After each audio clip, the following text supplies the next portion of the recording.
Guys, good morning, जय श्री कृष्णा, नमस्ते। How are you? और पहले से बढ़िया हो? बढ़िया बने रहो। और नया क्या चल रहा है ट्वेल्थ वालों के लिए स्पेशली? देखिए, मैंने आपको बताया पढ़ते तो आप लोग रहते ही हो। कुछ काम मोटिवेशन का भी होता है बार बार, नहीं तो आप थक जाते हो, फिर वो नहीं मिलता ना बूस्ट अप डोज। इसलिए बूस्ट अप डोज देना भी बहुत ज़रूरी है, टाइम टू टाइम। हर तीसरे दिन चौथे दिन मैं देता रहता हूँ, आपको देता भी रहूँगा, पर डे कर दूंगा इसको अगर मुझे लगा तो। देखिए, होता क्या है बेसिकली, कुछ बच्चों ने इस बार क्या काफ़ी सारे एग्ज़ाम दिए, जिनमें सीयूईटी का भी था और भी दिए, मेडिकल के, इंजीनियरिंग के। तो अभी कुछ बच्चे तो वो हैं जिन्होंने लास्ट ईयर ट्वेल्थ पास की थी, लेकिन किसी कारण बस अब तक वो अपना देख रहे थे कि कहीं एडमिशन हो जाए तो ले लें। तो कुछ बच्चे बचे हुए हैं उसमें से भी। अब उन्होंने जो होप बनाई है वो फिर सीयूईटी का ही बनाया है। और क्या होता है जनरली, जो बच्चे साइंस में होते हैं, यानी कि बायोलॉजी और मैथ्स में, उसमें से करीबन नहीं तो 80% बच्चा तो वही नीट अपना और आईआईटी। लेकिन 20 से 20 से अब परसेंट भी मान सकते हो आप लोग। तो जब वो नहीं होता है तो बच्चा पहले से सोच के चलता, भैया हमें तो बीएससी एमएससी करना है, क्योंकि उसको लगता है कि यार मेडिकल वगैरह साइड में देते रहेंगे, लेकिन ग्रेजुएशन भी साथ साथ करना जरूरी है, कहीं ऐसा ना हो कि चीजें मतलब आते हैं, फीलिंग्स आती हैं, वो करना भी चाहिए, बी ऑप्शन होना चाहिए हमारे पास। तो उन बच्चों के लिए और बता रहा हूं। देखिए, होता क्या है कि अगर आप लोगों को ऐसा लगता है कि ग्रेजुएशन करनी है, तो आज की डेट में पहले जैसी चीजें नहीं रही हैं। पहले क्या होता था, डायरेक्ट एडमिशन हो जाता था मेरिट बेसिस पे। आपको पता है इस साल से, यानी कि 2022 से, जो भी सेंट्रल यूनिवर्सिटीज होंगी गवर्नमेंट की बेस्ट, उनमें जो एडमिशन होगा वो सीयूईटी के हिसाब से ही होगा। तो सीयूईटी एग्जाम इस बार तो थोड़ा रैंडमली हुआ, तो कुछ तो उनकी तरफ से भी प्रॉब्लम रही कि शाम को ही डाल रहे हैं मैसेज कि हाँ जी ठीक है, आपका एडमिट कार्ड है, फटाफट डाउनलोड करो और सुबह आ जाओ। लेकिन कुछ बच्चे उसमें क्योंकि पहले से प्रिपेयर थे, तो उन्होंने अपना अच्छा किया और एडमिशन ले लिया। तो जो बच्चे इस बार ट्वेल्थ कर रहे हैं या जो बच्चे इस बार एडमिशन से रह गए, उन बच्चों के लिए मैं सीयूईटी के बारे में बता रहा हूं कि मान लीजिए आपने एडमिशन लेना है, तो उसके लिए आपको सबसे पहले क्या करना चाहिए। या सीयूईटी में आपके 100% आए, जैसे मैं आज देखा था इस बार डीयू में कि 100%, 99% भी बहुत सारे बच्चे थे। तो आप अंदाजा लगा सकते हो कि कंपटीशन कितना टफ हो गया। लेकिन अगर आपकी स्ट्रेटजी बहुत अच्छी है तो ये कंपटीशन आपको फील ही नहीं होगा। ये कंपटीशन तभी फील होगा जब आपकी बढ़िया स्ट्रेटजी नहीं है, समझ रहे हो ना, या आप पढ़ नहीं रहे हो। क्यों? क्योंकि आपके पास कॉन्फिडेंस नहीं आ पाएगा, और जब कॉन्फिडेंस नहीं आ पाता तो बहुत सारी चीजें आते हुए भी कई बार हम लोग पीछे रह जाते। तो जो बच्चे इस बार ट्वेल्थ कर रहे हैं, वो बच्चे अपने बोर्ड के लिए कंसर्न तो हो आप लोग, लेकिन अगर आप इनको बढ़िया तरीके से पढ़ोगे, कई बार क्या होता है रट्टाफिकेशन हो जाती है कि भाई समझ में नहीं आ रही तो रट लो।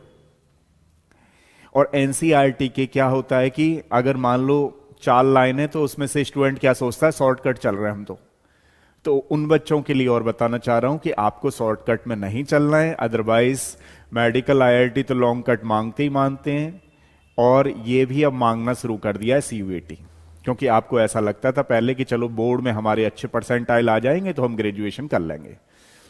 तो आपको अब मेहनत करनी ही होगी, और अगर आप बहुत अच्छे मेहनत करेंगे तो डेफिनेटली सीयूईटी का भी बेस आपका बहुत अच्छा होगा।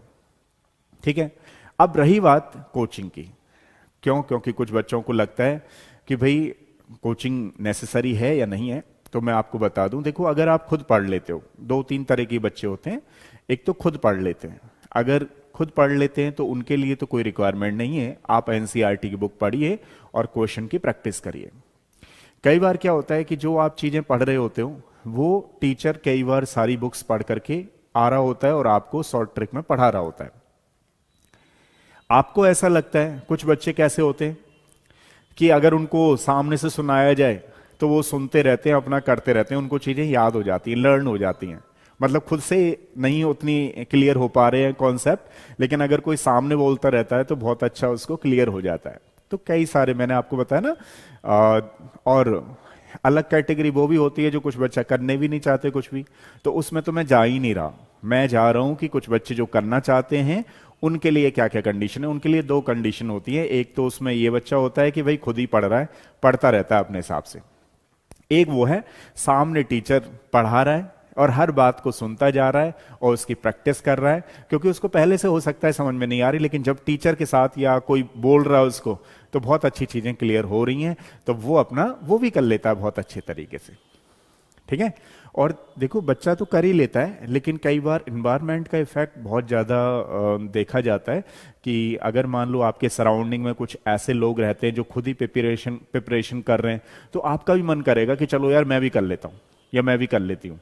अगर मान लीजिए आपके सराउंडिंग में ही नहीं है, उस तरीके का माहौल ही नहीं है, तो फिर थोड़ा सा एक बैक फुट पे रहता है बच्चा कि चलो ठीक है हम भी कर लेंगे, मतलब एक लेजी टाइप का, आलस टाइप का आ जाता है उसमें। ठीक है।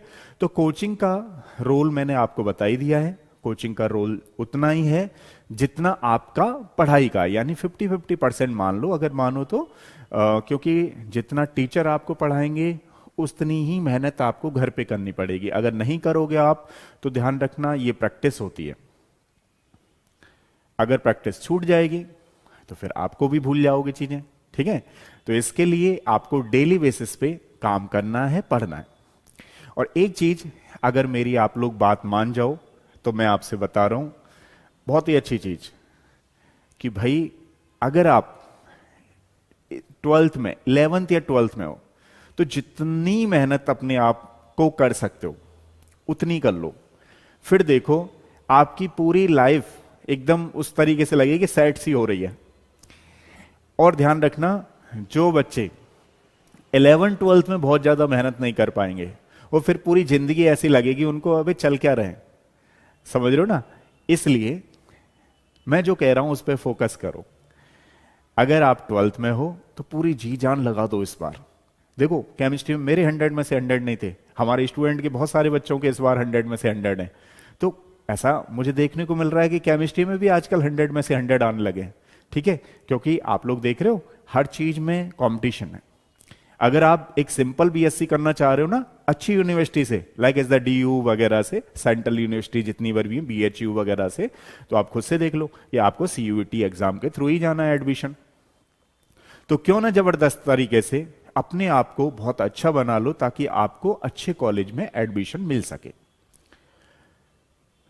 जब आपके ड्रीम्स रियलिटी में कन्वर्ट होंगे तो उसके पीछे आपकी मेहनत तो होगी होगी, पेरेंट्स का भी रहता है।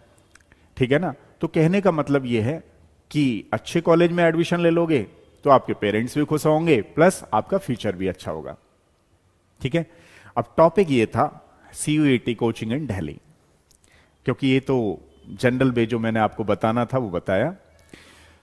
अब है क्या है बेसिकली, जैसे मैंने अभी आपको बताया कुछ बच्चों का एडमिशन हुआ नहीं है तो वो अपने हिसाब से देख रहे हैं कि क्यों नहीं हुआ, क्योंकि कहीं ना कहीं जैसे मैंने आपको बताया परसेंटाइल कम आई तो किसी यूनिवर्सिटी में नहीं हुआ है ना, या मार्क्स कम आए तो कहीं कोई ब्रांच नहीं मिल पाई, जो एक बच्चा जिस ब्रांच को देख रहा था वो ब्रांच नहीं मिल पाई।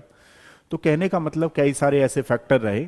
अब वो बच्चे क्या है थोड़ा सा कंफ्यूज भी हैं कि भाई हम साइंस के हैं, किसी ने बोल दिया इकोनॉमिक्स ले लो, तो बच्चा इकोनॉमिक्स ही सोच रहा है कि चलो इकोनॉमिक्स के लिए सीयूईटी की तैयारी करेंगे। देखो साइंस में अपना एक स्कोप है, हर सब्जेक्ट में अपना एक स्कोप है। अगर आपने 12th साइंस से कर रखी है तो आप साइंस में ही सीयूईटी की एग्जाम की तैयारी करो। ठीक है। और जब भी आप कोचिंग ले रहे हो तो कोचिंग लेने से पहले मैं हर बार कहता हूं आप लोगों को कि एक डेमो जरूर लो, जिससे अपना एक एनालिसिस, एक कोऑर्डिनेशन, जिस टीचर के साथ आप पढ़ने वाले हो तो उसके साथ आपकी कोऑर्डिनेशन कोलैबोरेशन सही हो पा रहा है या नहीं हो पा रहा है। कई बार ऐसा होता है कि हो सकता है आपको चीजें किसी ने दूसरा टीचर ने डेमो लिया, कुछ दूसरा आ गया, इस तरीके से चीजें होती रहती हैं बहुत ज्यादातर, तो उनको भी थोड़ा सा आपको देखना है। ठीक है। फिलहाल मैं आपको जो बता रहा हूं कम बैच में लेना है एडमिशन और एक बढ़िया कोचिंग आपको सेलेक्ट करनी है। ठीक है। सीयूईटी क्या, तो जैसे फॉर एग्जांपल कई सारी यहाँ पे बहुत सारी कोचिंग जो पुरानी कोचिंग है उन्होंने भी शुरू कर दिया प्रोग्राम, उसकी तरफ बिल्कुल नहीं जाना है। जहां आपको बिल्कुल बेसिक से करा करके कम बच्चों के साथ बिठा करके पढ़ाया जाए, वहां पे आप सीयूईटी की कोचिंग लो। दूसरी वाली ध्यान रखना, क्वालिटी का बहुत ध्यान रखा करो। कई बार क्या करते हैं बच्चे, देखते हैं कि अच्छा वो 10,000 रुपए ले रहा है, वो उधर इतने रुपए ले रहा है, तो चलो 10,000 रुपए वाली ज्वाइन कर लेते हैं। अब किसी ने पता लगा कि एक बोर्ड ही लगा दिया, वो कह रहा है चलो फ्री आ जाओ, तो आप फ्री जा रहे हो। समझ रहे हो, ऐसा होता है। आप पूछेंगे क्यों, देखो मैं ज्यादातर बुराई नहीं करता कई बार, और मेरा लेवल भी नहीं है कि मैं करूं। अब होता क्या है, मैंने देखा हुआ, ऑब्जर्व किया कि कहीं से इनको फ्री की कोचिंग चल रही है, ठीक है, कहीं से इनको फंडिंग होनी है, गवर्नमेंट से फंडिंग होनी है। भाई गवर्नमेंट ने फंडिंग नहीं दी, अब इफेक्ट किस पे हो रहा है पता है, जो बच्चे वहां पे पढ़ रहे हैं, क्योंकि वो अच्छे टीचर को नहीं लगा पा रहे, उतना ही बच्चा आ रहा है, बच्चा भी सोच रहा है मैंने पैसे ही कहां दिए हैं जो मैं पूरा पढ़ूं। तो मतलब इस तरीके से उसकी लाइफ, कैरियर एक स्पॉल हो रहा है। तो क्वालिटी का बिल्कुल ध्यान रखें, क्योंकि क्वालिटी फिर पैसे लेते हैं लोग और उसी तरीके से क्वालिटी आपको प्रोवाइड करते हैं। तो आपको बेस्ट क्वालिटी देखनी है, कम बच्चों के साथ देखना है।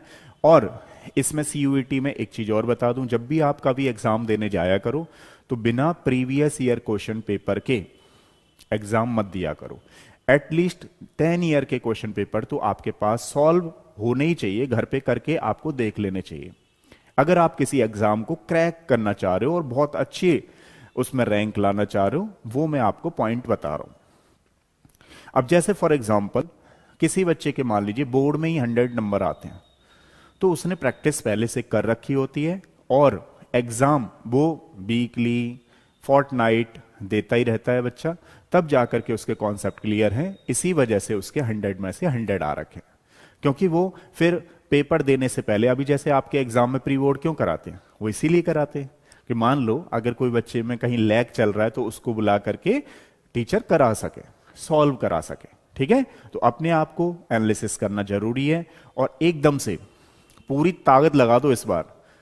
12th बोर्ड में जैसे ही लगाओगे एनसीईआरटी एक एक लाइन ढंग से करोगे तो आपके हर एग्जाम निकलेंगे, सीयूईटी भी निकलेगा और जो आप नीट या जेई दे रहे हो वो भी निकलेगा। ठीक है, और बीच बीच में 11th का आप लोग रिवीजन करते रहें, क्योंकि इसमें 11 12 दोनों आते हैं। नेक्स्ट क्लास में मिलेंगे, तब तक के लिए थैंक यू सो मच।